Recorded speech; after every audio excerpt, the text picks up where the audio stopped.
설교의 중심 소재는 머리털입니다. 설교를 준비하기 위해서 한 주간 묵상하는 가운데 어린 시절 들었던 넌센스 퀴즈 하나가 생각이 났습니다. 넌센스 퀴즈니까 어차피 말이 안 될 수도 있는데 그 퀴즈는 이것이었습니다. 전 국민의 머리털을 각각 곱한 숫자와 우리나라 해변에 있는 각각 해수욕장에 있는 모래알 숫자를 각각 곱하면 과연 모래알 숫자가 많을 것인가 아니면 머리털 숫자가 많을 것인가 라고 하는 퀴즈였습니다. 이 질문 앞에 각자 나름대로 이유를 들어서 한쪽을 선택할 수 있겠지만 이 넌센스 퀴즈의 초점은 곱한다라는 단어에 있습니다. 각각 그 숫자를 더하는 것이 아니라 각각 그 숫자를 곱한다라고 하는 말 속에 넌센스의 포인트가 있습니다. 왜냐하면 그래서 이 넌센스 포인트의 정답은 그래서 결국 모래알이 더 많다는 것입니다. 왜냐하면 전 국민들 중에는 스님들처럼 머리가 전혀 한 올도 없는 분들이 계시기 때문에 여러분 우리가 곱셈의 특성상 어떤 아무리 많은 숫자가 있어도 결국 0이라는 숫자를 하나 곱하게 되면 모든 것은 다 0이 될 수밖에 없기 때문입니다. 넌센스 퀴즈니까 심각하게 생각하지 않으셔도 될 것 같습니다. 어떤 사람들은 이렇게 전혀 머리카락이 없기도 하지만 일반적으로 한 사람의 머리털은 몇 개일까요? 그것을 또 세시는 분들이 계시더라고요. 연구하시는 분들이. 그래서 동양인의 경우, 흑발의 경우 평균적으로 12만 개의 머리카락이 있다고 합니다. 참고로 금발인 경우에는 조금 더 많은 14만 개, 또 붉은 머리는 약 9만 개 정도 된다고 합니다. 제가 세어보지 않아서 확신을 할 수는 없지만 그러나 연구하신 분들의 과학적인 방법을 통해서 그렇게 연구가 되고 있다고 합니다. 오늘 우리가 말씀을 통하여서 묵상하게 될 주님은 우리 각 사람이 가지고 있는 무려 이 12만 개나 되는 머리털 하나하나를 다 세어두고 계시는 분이십니다. 또한 우리 머리털 하나까지 다 세심받은 주님을 우리가 깊이 묵상하게 될 때에 우리가 누리게 되는 영적인 은혜 또 그 유익이 무엇인지를 깨닫게 될 것입니다. 오래전 스펄전 목사님은 오늘 본문 10장 30절의 이 한 구절의 말씀을 설교하면서 이 말씀은 가장 쉽고 간단한 문장이지만 그 의미는 매우 심장하다 이렇게 표현했습니다. 실제로 이 한 구절의 말씀이지만 우리가 깊이 묵상하고 되뇌이게 될수록 하나님의 깊은 사랑을 깨달을 수 있는 것 같습니다. 주님께서는 우리의 머리털에 대해서 말씀하시기 전에 먼저 참새의 비유를 오늘 본문에서도 확인하듯이 참새의 비유를 먼저 말씀하셨습니다. 우리의 머리털을 다 세신 바가 되셨다라고 하는 말씀이 실제로 우리의 삶에 어떤 의미인지를 더 부각시켜 주기 위해서 먼저 참새의 비유를 든 것인데 그것은 29절 말씀을 보면 이렇게 말씀하고 있죠. 참새 2마리가 한 아사리온에 팔리지 않느냐. 그러나 너희 아버지께서 허락하지 아니하시면 그 하나도 땅에 떨어지지 아니하리라. 당시에 이 참새는 시장에서 유통되는 가장 값싼 양식 중에 하나로 거래되는 품목이었습니다. 우리말 성경에는 참새라고 이렇게 번역을 하고 있고 정당한 번역입니다만 이 헬라어 원어에서는 참새라고 하는 새의 종류라는 데 관점이 있는 것이 아니라 작은 새라고 하는 의미가 또 담겨져 있습니다. 그래서 새의 종류를 말하는 것보다는 아주 그 새가 작다라는 것에 포인트가 있다는 것이죠. 아무튼 이 작은 새 혹은 이 참새는 2마리가 한 아사리온에 거래되는 정도의 존재입니다. 여기서 아사리온이라는 것은 은화의 당시 통용되는 은화의 가장 낮은 단위의 그것이 바로 아사리온인데 여러분 이 아사리온은 그냥 그것이 실제로 얼마일까 굳이 계산해 보지 않아도 우리가 충분히 이것이 아주 값싼 것이다라는 것을 우리가 충분히 알 수가 있습니다. 그래서 아주 값싸고 흔한 존재가 이 참새인데, 오늘 본문과 평행이 되는 누가복음 본문 12장에서는 똑같은 이 내용을 다루면서 표현을 조금 다르게 하고 있습니다. 이렇게 기록하고 있습니다. 2아사리온에 5마리가 팔린다, 이렇게 말하고 있습니다. 근데 종합해 보면 무엇입니까? 2아사리온에 4마리였는데 누가는 5마리가 거래된다는 것을 말하고 있습니다. 한 마리는 뭘까요? 덤입니다. 가격이 매겨지지 않아도 별로 상관이 없는 그런 것을 말하고 있습니다. 가격이 매겨져 있지만 사실은 현실적으로는 가격이 굳이 매겨지지 않는 경우도 있다는 사실을 강조하고 있는 것입니다. 그래서 이 본문에서 이 참새를 통하여서 주님 우리에게 말씀하시고자 하는 것은 세상에서 흔하고 보잘것없는 이 참새와 같은 존재에 대한 그것을 돌보시는 하나님의 마음, 또한 어쩌면 우리가 대단한 것을 가지고 있는 것처럼 여겨질지라도 세상에서 혹은 하나님 시선에서 보면 우리가 그냥 흔한 존재, 그냥 아무것도 아닌 존재, 그냥 내세울 것 없는 존재와 같다라는 사실을 역설적으로 말하고 있는 셈입니다. 그런데 이렇게 하찮고 보잘것없는 참새 한 마리조차도 하나님의 허락 없이는 땅에 떨어지지 않는다라는 말씀을 하고 있습니다. 여러분, 우리가 떨어진다라는 이 말씀은 일반적으로 죽는다라는 의미로 해석될 수 있습니다. 시장에서 너무나도 쉽게, 아주 값싸게 그냥 쉽게 거래될 수 있는 참새 한 마리도 그 죽고 사는 문제가 하나님의 손에 달려있다라는 그런 말씀입니다. 하지만 원래 이 떨어진다라고 하는 번역된 이 말의 원래 말은 이 아람어에서 내려앉다라는 말을 번역한 말입니다. 즉 참새가 내려앉는 것 하나하나에도 하나님은 관심을 가지고 계시고 그것을 붙들고 계시다라는 사실을 오늘 본문에서는 우리에게 말해주고 있는 것입니다. 여러분, 우리가 참새들은 좀 익숙하지 않습니까? 다른 많은 새들보다 참새들은 자주 보게 되는데 우리가 참새들의 행동을 쉽게 기억해낼 수 있습니다. 참새들은 땅에서 성큼성큼 걸어다니지 않습니다. 작은 발로 종종 뛰어다니는 것이 참새의 모습입니다. 여러분, 하나님께서는 참새들이 결정적으로 죽지 않도록만 지키신다라는 것이 오늘 본문의 말씀의 의미가 아니라 참새가 내려앉아서 종종거리면서 일상으로 뛰어다니는 모든 그 내려앉음의 행동, 그 모든 뛰어다니는 행동 하나하나까지도 하나님은 다 보고 계시고 그것을 품고 계시고 그것을 결코 잊어버리지 않으신다는 것입니다. 그래서 누가복음은 이 부분에서 떨어지지 않는다라는 말씀 대신에 누가는 잊어버리지 않으신다라고 말씀하고 있습니다. 하나님 관심 밖에서 빠지지 않는다라는 것입니다. 참새가 그냥 한순간 종종거리는 그 뜀박질조차도 하나님께서는 다 보고 계시고 기억하고 계시고 또 그것을 살피시고 계신다라는 말씀입니다. 어떤 한순간도 참새의 그 짧은 한순간의 뜀박질도 하나님께서는 한순간도 놓치지 않으신다는 말씀입니다.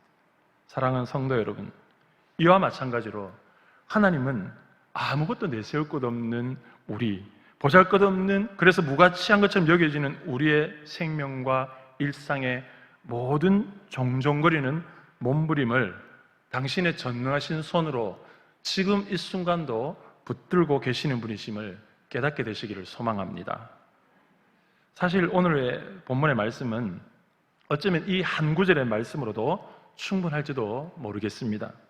하지만 주님께서는 이 감격적인 비유와 표현을 좀 더 우리 각 사람에게 적용시켜서 쐐기를 박아주시고자 하시는 말씀을 하고 계십니다.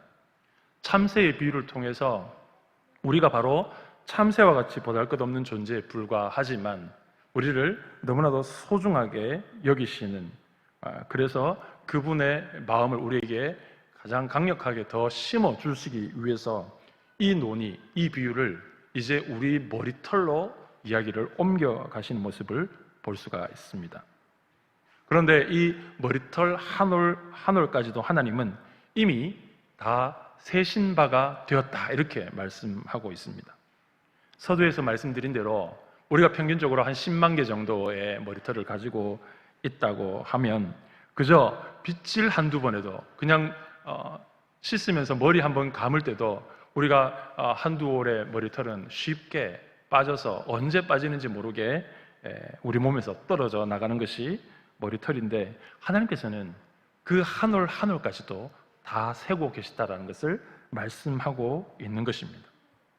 여러분, 여기서 먼저 우리가 주목할 것은 우리 머리털에 대해서 주님께서 말씀하실 때에 이미 다 세신 바가 되었다고 하는 말씀입니다. 여러분, 헬라어 원어에서 이 우리 머리털을 세신다고 하신 이 세신다라는 표현을 하실 때에 수동태 완료형을 사용하고 있습니다. 문법적으로 이것이 어떻게 해석되어지냐 하면, 그것은 과거에 이미 세워두셨고 지금도 그러하고 앞으로 그렇게 될 것이다 라고 하는 그러한 시제성, 내용, 메시지가 담겨져 있는 표현입니다. 그래서 이것은 우리의 모든 것을 미리 예정하셨고 예정하신 대로 인도하시고 예정하신 대로 우리의 삶이 되어져 갈 것이다 라고 하는 하나님의 은혜로운 예정하심을 보여주는 말씀입니다. 하나님께서는 우리의 머리털 하나까지도 이미 다 세신 바가 되신 분이십니다. 때로는 그 머리털이 슬픔으로 채색되는 순간까지도 이미 아시고 계시는 분이십니다. 우리의 검은 머리가 우리의 시름 속에서, 우리의 슬픔 속에서 하얗게 변하는 그 순간, 그래서 그것이 우리의 슬픔으로 우리 가슴에 점여드는 그런 순간까지도 하나님께서는 다 보고 계신다는 말씀이 바로 오늘 본문의 말씀입니다.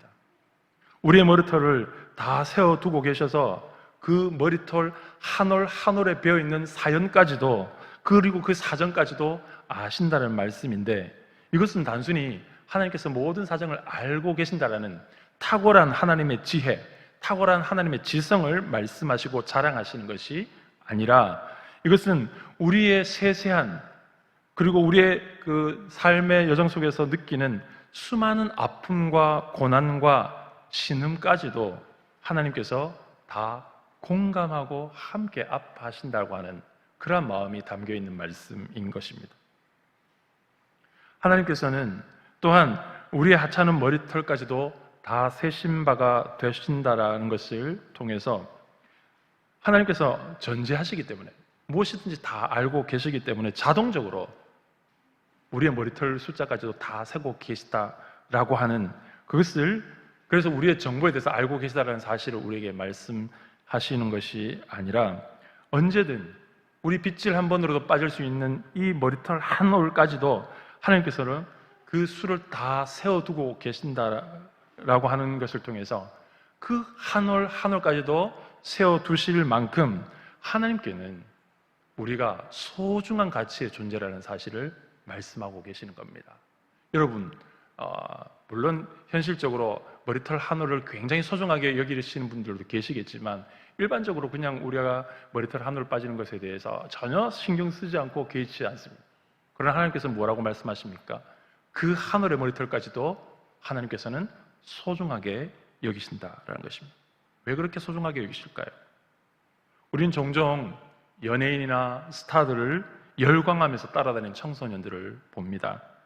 우리에게는 전혀 관심의 대상이 되지 못하고 가치가 없는 스타들의 사소하고 일상적인 것들, 그런 것들을 그 스타를 좋아하고 열정적으로 바라보고 있는 청소년들에게는 그 하나가 얼마나 소중한지 우리는 잘 이해하지 못할 때가 있고, 그런 청소년들을, 그런 사람들을 우리는 주변에서 너무나도 쉽게 볼 수 있습니다. 실제로 어떤 스타의 머리카락 하나까지도 가지고 싶어서 팬 사인회나 이런 것들 가운데 가서 둘러서서 머리털을 뽑거나 그런 경우도 실제로 있다라는 것을 우리가 잘 알고 있습니다.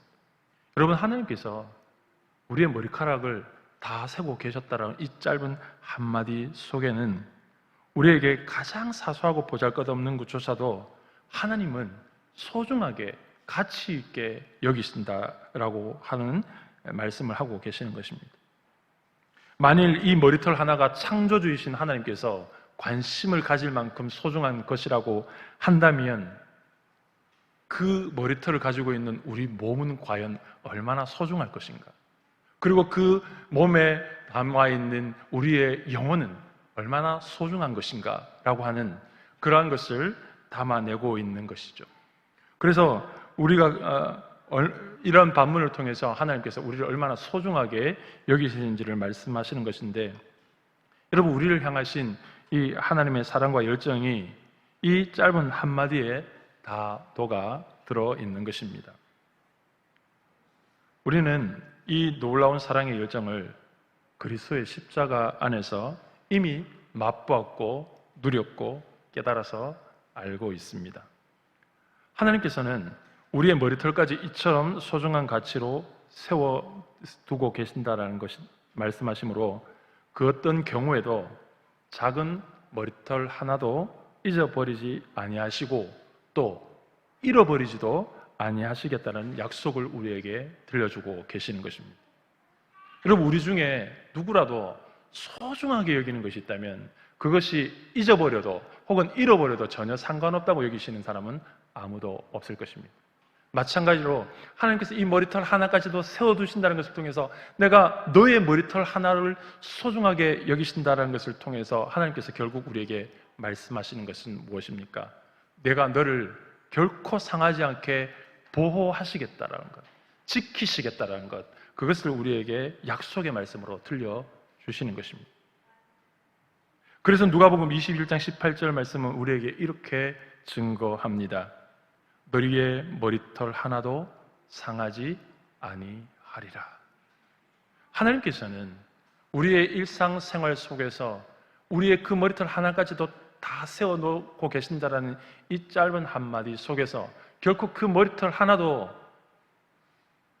버림받지 아니하고 상함받지 않도록 우리를 소중하게 지키시고 보호하시고 우리를 붙들어 주시겠다라고 선언하고 계시고 약속하고 계시는 것입니다. 여러분, 이 말씀, 이 머리털의 비유, 이 참새의 비유, 우리의 머리털까지 다 세신 바가 되셨다라고 하는 이 말씀이 오늘 본문에서 어떤 맥락 속에서 말씀하고 있는지를 우리가 살펴보아야 하겠습니다. 여러분, 이제 이 놀라운 사랑에 대한 이 확신을 우리에게 주시는 이유가 무엇인지에 대해서 확인을 하게 될 터인데, 이 놀라운 말씀은 이 마태복음 10장 전체에서 말씀하고 계시는 바로 예수님의 제자도에 대한 삶의 이야기 속에서 언급되고 있다는 사실을 우리는 기억해야 합니다. 그러니까 하나님께서 우리를 반드시 지키시고 머리털 하나까지도 상하지 않게 우리를 지키시고 돌보신다라고 하는 말씀을 통해서 우리에게 던져주시고 싶은 진짜 이유를 여기서 발견하게 되는데, 두려워하지 말고 살아가라는 것인데 왜 두려워하지 말고 살아가라고 말씀하고 있습니까? 그 예수님의 제자도를 얘기하는 가운데 우리에게 다가올 그 제자도의 삶을 살아가는 인생의 여정 속에서 예상되는 많은 핍박과 어려움과 고난이 있기 때문입니다. 그래서 우리의 삶에 정말 예수 믿는다는 것 자체가, 예수를 제대로 믿기 시작하면 우리의 삶에 수많은 불이익을 당할 수 있고 어려움을 당할 수 있고 고난의 연속이 될 수 있는 삶의 여정을 살아가겠지만, 때로는 그것을 통해서 우리의 목숨까지 위협받는 그런 순간이 올 수도 있지만, 바로 그런 것들을 쭉 얘기하면서 그러나 너희가 두려워하지 않고 신앙을 분명하게 지키고 살아갔으면 좋겠다라고 말씀하시기 위해서 이 짧은 한마디 속에서 하나님이 우리를 반드시 이 어려움과 이 고난과 역경 가운데서, 핍박 가운데서 우리를 지키신다라고 하시는 말씀을 들려주고 있는 것입니다. 사랑하는 성도 여러분, 우리가 어떤 인생의 어려움을 만나든지 그 인생의 어려움을 견뎌낼 수 있는 힘은 한 가지입니다. 그것은 하나님께서 우리를 변함없이 사랑하신다는 그 사랑에 대한 확신과 믿음이 우리로 하여금 우리의 삶에 주어지는 수많은 어려움과 고난을 이겨내게 하는 동력이 되는 줄 믿습니다. 하나님께서는 이 맥락 속에서 우리에게 촉구하고 계시는 것입니다. 하나님께서 나를 돌보시는구나 라는 것에 만족하지 말고 그 사랑에 대한 확신 속에서 우리에게 주어지는 어떤 삶의 고난이라도 믿음으로 살아내라는 촉구와 함께 더 나아가서 우리의 삶의 모습이 그저 신앙을 수비하고 방어하는 수준에서 머무르는 것이 아니라 진짜 이 시대 속에서 그리스도임을 온전하게 드러내는 영적인 삶을 살아가라는 것을 우리에게 촉구하시기 위해서, 그런 삶의 동력을 주시기 위해서 하나님이 우리를 지키시고 세심하게 배려하시고 붙드신다는 사실을 우리에게 들려주고 있는 것입니다. 우리는 원치 않는 이러한 코로나 사태로 인해서 우리가 참 앞으로 살게 될 많은 신앙의 어려움들을 경험하게 되고 미리 보게 되는데, 그 중요한 것 한 가지가 무엇입니까? 우리가 신앙을 공적으로 드러내는 일이 점점 어려워질 수도 있다. 그로 인해서 우리가 예상하지 못한 불이익을 당할 수 있는 그러한 상황을 지금 우리는 미리 보고 있습니다. 그럴 때 하나님께서 우리에게 이 말씀을 통해서 들려주시는 것이죠. 그런 상황이 올 것이지만, 그런 상황이 더 심각해질 수 있지만, 그러나 담대하고 두려워하지 않고 내가 너의 머리털까지 다 세신 바가 이미 되었다는 사실을 기억하라는 것이죠. 바로 그 사랑에 대한 확신을 가지고 믿음으로 살아가라고 우리에게 독려하고 있는 것입니다. 오늘 이 시대를 살아가면서 우리는 이 신앙의 문제를 다시 한번 가슴에 새겨 두어야 하는 것입니다. 우리는 이 신앙을 살아가면서 점점 어쩌면 이 신앙을 겉으로 드러내는 것이 불편하고 조심스럽고 타협하고 싶은, 아니 내가 신앙을 포기하지는 않지만 그러나 신앙을 오히려 세상 속에서 드러내는 것에 대해서는 조금 조심스럽게 하는, 우리의 먹고 사는 문제가 걸릴지도 모르는 이런 상황 속에서 고민할 수 있는 그런 상황이 우리 삶에 다가오고 있다는 것입니다. 여러분 그렇지 않습니까? 여러분 교회에 나오시는 것에 대해서도 지금 이미 많은 사람들의 곱지 않은 시선을 보면서 교회에 간다는 사실을 혹시 드러내놓고 말하지 못하는 분들도 계시지 않습니까? 이런 작은 일들을 통해서 앞으로 더 많은 일들 속에서 우리는 심각하게 이 문제를 고민하게 될지도 모른다는 사실입니다. 주님은 오늘 이 본문의 말씀을 통해서 바로 이러한 상황이 올지라도 우리가 기억해야 될 것은 이 짧은 구절의 한 말씀 속에 있는 하나님의 변함없는 사랑하심, 그리고 하나님의 변함없는 돌보심, 하나님의 변함없으신 우리를 지키시는 은혜, 그것을 바라보고 살아가라고 말씀하고 계시는 것입니다. 사랑하는 성도 여러분, 말씀을 마무리하기로 원합니다. 하나님은 우리의 모든 사소한 일상과 숨소리와 신음까지도 세심하게 살피시고 돌보시는 분이십니다. 그 이유는 29절에서 분명하게 주님께서 언급하고 계시는데, 어디에서 발견할 수 있냐면 주님께서 이 하나님에 대해서 언급하시는 하나님을 향한 호칭에 대해서 볼 때 발견하게 됩니다. 하나님께서 우리에게 하나님을 말씀하실 때 뭐라고 말씀하고 계십니까? 너희 아버지께서. 하나님, 주님께서 우리에게 기억하게 하시는 하나님 어떤 분이십니까? 우리를 세심하게 살피시는, 우리의 머리털까지도 다 세신 바가 되시는 그분이 우리의 아버지가 되신다는 사실을 기억하라는 것이죠. 아버지는 자녀의 모든 것까지 다 살피고 싶은 마음이 있습니다. 능력이 있다면 모든 것을 다 살펴서 그것을 지키고 싶어 하는 것이 아버지의 마음이듯이, 하나님께서도 우리의 머리털까지 다 세신 바 되셨다라는 것을 통해서 우리에게 말씀하시고자 하는 하나님의 관계성은 하나님께서 우리의 아버지가 되신다는 것입니다.